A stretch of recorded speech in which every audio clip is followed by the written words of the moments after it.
Hi everyone, welcome to my channel. If this is your first time seeing my face, I am Jalisa, the alien in the room. And for all my returning subscribers, welcome back my alien allies. It's nice to have you here. Today's video is all about the lessons that we should take away from top influencers.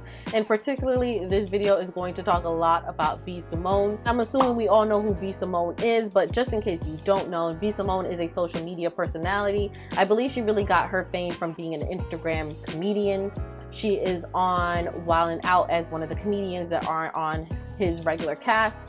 She has her own cosmetics line, she had her own clothing line, and she would resell her own gently used clothes within that clothing line, so a boutique.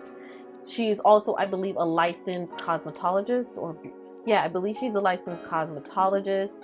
Just all around like jack of all trades. She's doing a lot. But I wanted to go ahead and make this video about, I guess, more business mistakes that I'm noticing in the entrepreneur community, especially within the Black entrepreneur community, because that's the community I definitely identify with. Kind of put on a little bit of my legal hat, but it's not so much of an alien in the courtroom episode today. We're just going to talk a little bit about legal mistakes, but I really want to do a more common sense approach as well. I think with everything that's going on in this country right now, as you are aware, we are definitely making change with the Black Lives Matter movement. I'm so proud to be a part of this generation that's actually making steps towards changing, and I hope that with all the protests, the donations, the petitions, the calling up your local government, voting, everything that you are doing and that we are doing to help the Black Lives Matter movement, I hope it continues and that it brings about real change in the United States and all over the world, because Black people aren't at a disadvantage just in the United States, but all over the world. But I definitely wanted to do this video especially, and I create my courtroom episodes especially to help my Black community, because again, that's the community I'm a part of, but also because we have been at such a disadvantage due to systemic racism, slavery, the list goes on, you know it.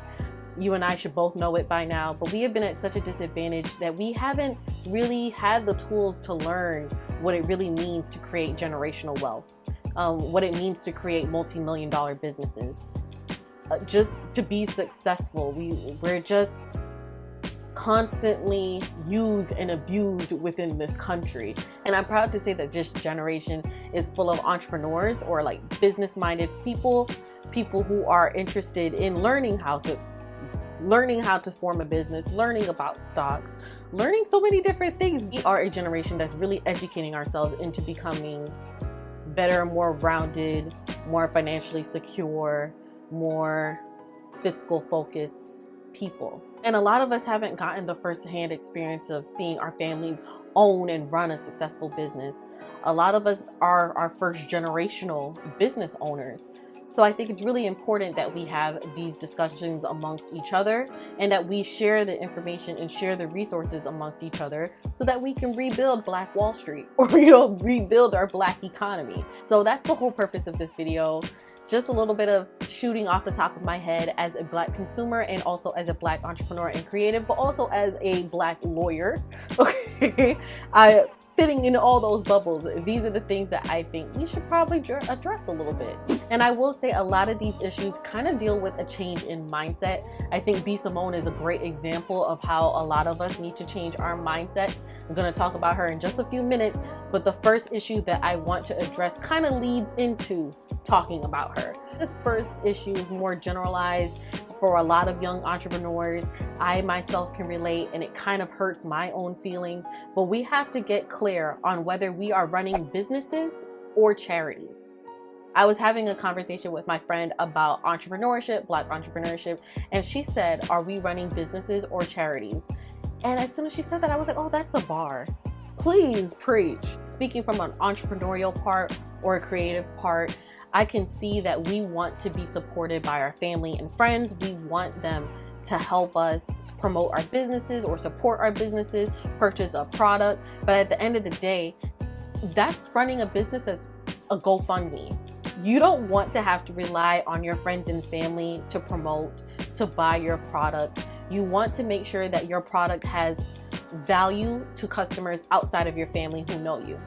You want to make sure that your business has value to strangers.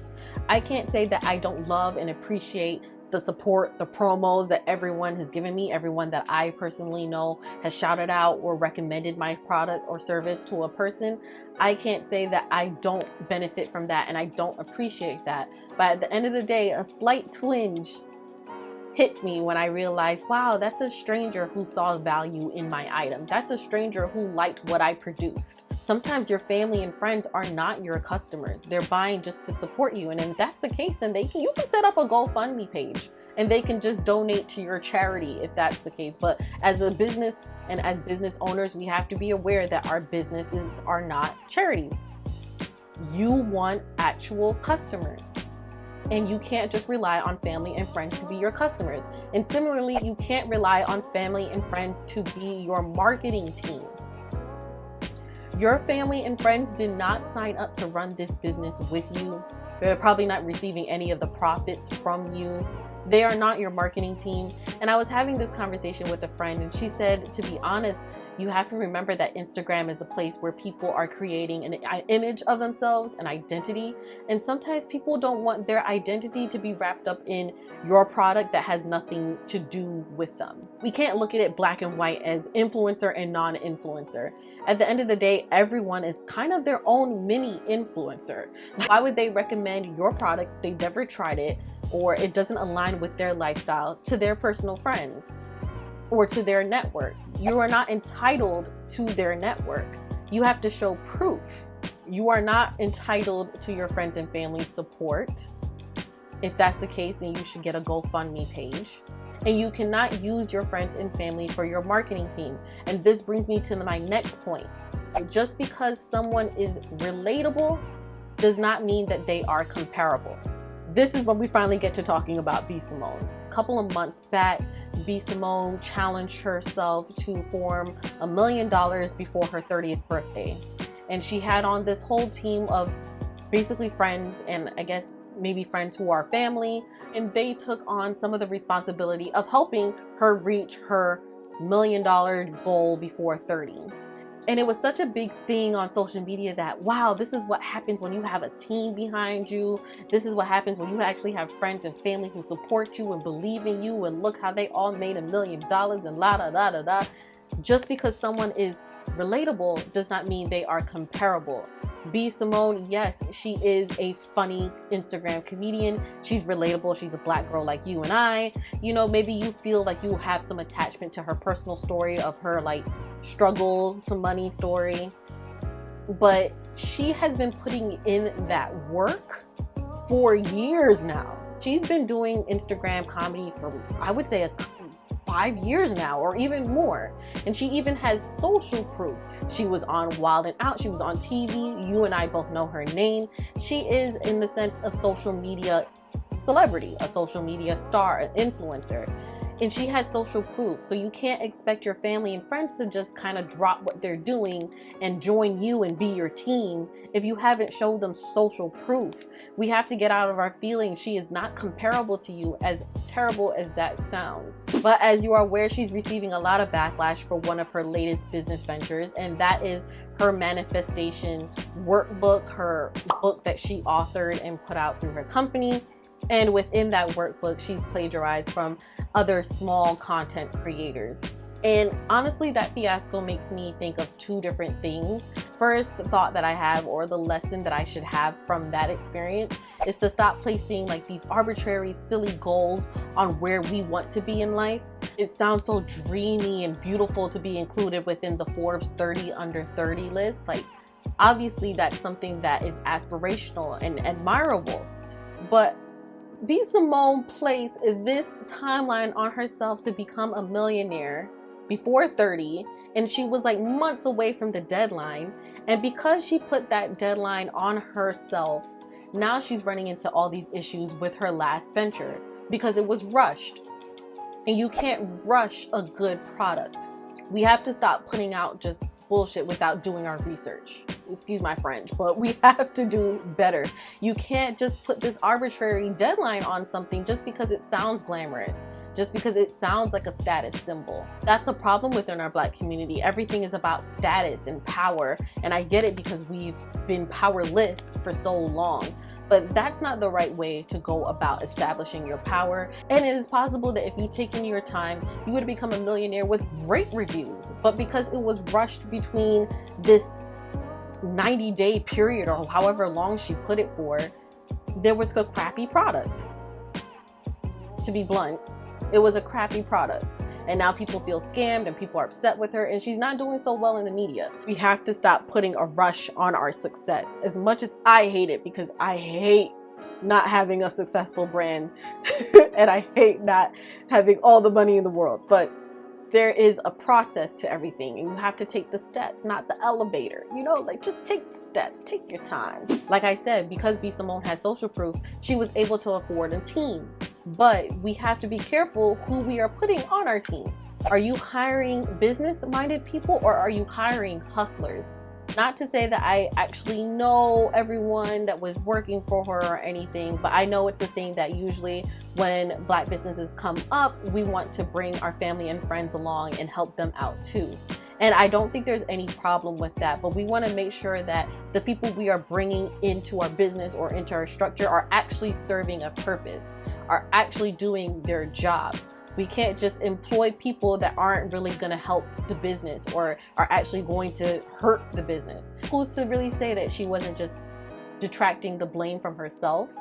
But as she was saying in her video, she felt like her team dropped the ball. It's a whole long story, girl. I don't even know who Miss Skittle is at the end of the day, because there's so many different conflicting things about Miss Skittle being her manager, but also the owner of the design team, and that's who she trusted. So I'm not sure what's going on with all of that. Is very confusing and very much rumor based, but you have to make sure that you're hiring a team that is actually capable of putting in the work. This would have never happened with proper research. Are you hiring business-minded people, or are you hiring hustlers? And I say that because honestly, as an entrepreneur, you are a hustler, but an entrepreneur, I would say, is an intellectual hustler. Like, they're doing their research. They're learning about the business and the trade. They're not just looking on Pinterest maybe for worksheets. I don't know where they got it from. I don't know if there was really a design team. I assume there was, but they're doing a little bit more extensive research into the design team. So you want to make sure that you're hiring people that aren't just about go, go, go, but they actually care. They have to care about the product, because at the end of the day, that is your name and reputation attached to the product. It's going to look bad on you. They're not looking at her team. Everyone's like, oh no, B. Simone, you should have been, you're the CEO. You have to take responsibility for the team, like she stated in her video. But people are really looking at you, and you're the scammer, not your team. For someone as big as B. Simone, I know that a lot of like the big influencers go ahead and hire lawyers, and they actually have lawyers and agents who are overlooking their contracts. So I'm not sure if she has a lawyer on her team or anyone looking into some of the things that she's doing, but I guess she's learning this lesson now. And I mean, it doesn't even take a lawyer to tell you about plagiarism. It doesn't even take like a high school degree to tell you about plagiarism. You learn about plagiarism in middle school, elementary school, when you really start writing essays. Teacher at that time would have told you that you can get in trouble for things like that. So I wonder if B. Simone was even doing the background check to be like, oh, I wonder, like, how did they come up with this? Like, how is it going? There should be somewhat of a legal-minded person, or just someone that's doing these kind of checks on the team. But another issue that I think B. Simone or other top influencers bring to mind is an issue that I already discussed in an Alien in the Courtroom episode, and it's about that power status, that status symbol that I was mentioning before. But it was all about making sure that you do not treat LLC or any business formation entity that you have as a symbol of status. A lot of young entrepreneurs go into start a business and immediately register the business. And it's just because they've heard top influencers like Simone talk about, oh, I've started this business and we are an LLC. I've started this business and we are a corporation. Just because you hear a title doesn't mean that you necessarily have to go about making that title. You always have to do your research to see if that one is even best suited for you. But I think it has to go to the mindset that we have, that we want to show off. Like everything has to be like this status symbol, this power, look how great I am. And that's not the way that you should be running a business. A business is going to humble you. Running a business will humble you. And just because someone is relatable does not mean they are comparable. A lot of us don't have the amount of clout or need for protection like Simone and other top influencers would have. A lot of people are looking at LLCs and status symbols, and that's not the right way to go because it can create problems down the line, especially. So you want to go ahead and check out that Alien in the Courtroom episode. The next issue is about themes and concepts, and I'm not going to say that I am exempt. And I think that this is me speaking maybe from a consumer standpoint, and it may even be like an aesthetic standpoint, but I think it's something that we can just address and get out there. Maybe I'm speaking for the people at this point. I think it's something that discourages consumers like myself from actually going through with certain purchases. Some of the concepts and some of the themes of these businesses are not original. They are not creative. Don't you want it to be the case that when you form this multi-million-dollar business, that it was original, it was all your idea, that no one else out there was doing it? I'm going to insert a clip of that video to show you what I mean, because I think there are right ways and wrong ways to create an original brand. There are two makeup girls out there, and I believe there are two Black young entrepreneurs who are selling Lifesavers eyeshadows, and one is selling Lifesavers eyelashes. So you see the problem with taking directly from another brand. When you take exactly the blueprint, the zhuzh of another brand and put it onto your own thing, who's to stop another person from having pretty much the same concept as yourself? You haven't created something original for yourself. And so now you're gonna have your Lifesavers eyeshadow palette is going to compete with Lifesavers eyelashes. Why are you creating competition for yourself like that? You don't want competition. Be more creative. Do not take the exact blueprint from something that already exists in the world. You want to operate as your own. You don't want anybody confusing you with another person. You want to think concepts, not brands. Think concepts. So here's an example of a concept: Beauty Bakery.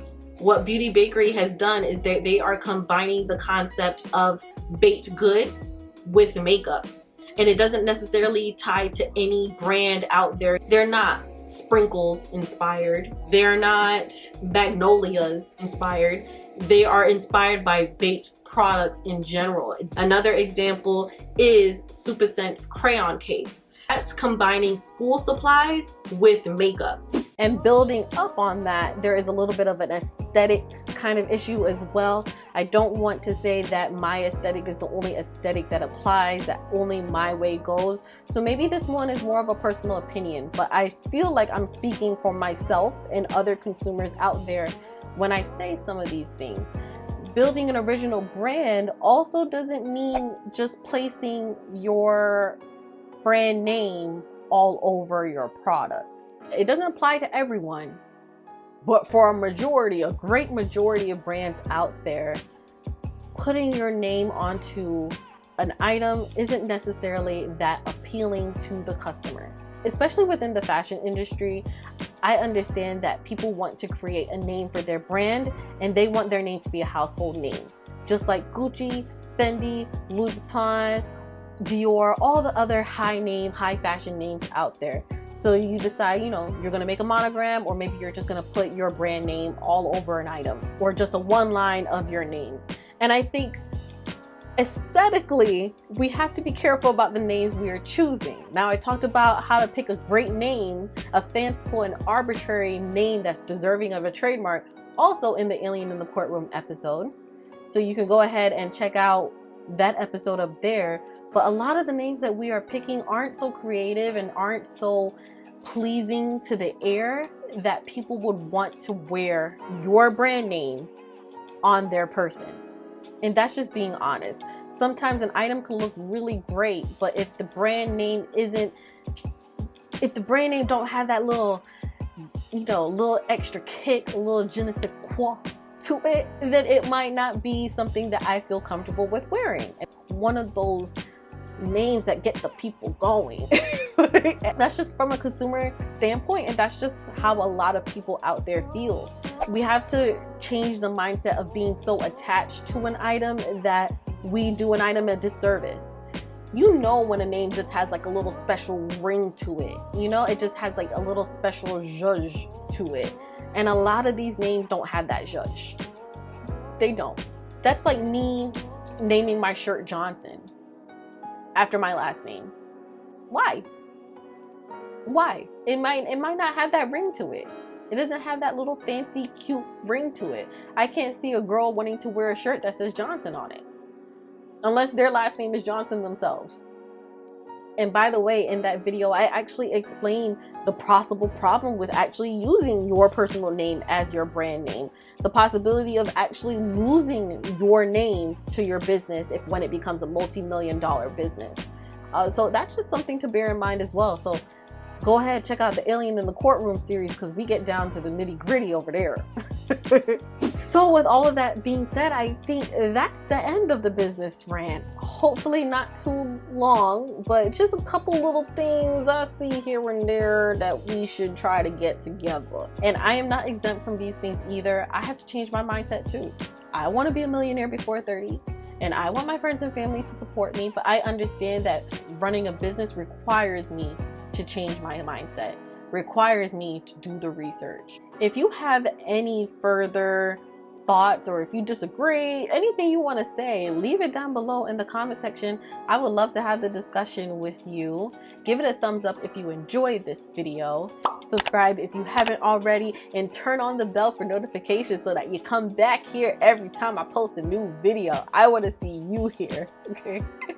Share this video with an entrepreneur. Maybe he or she is bound to benefit from this video or any of the videos within my Alien in the Courtroom series, a series aimed at helping young entrepreneurs and business professionals at building stronger brands. And if you are interested in seeing my business is at www.alienindaroom.com.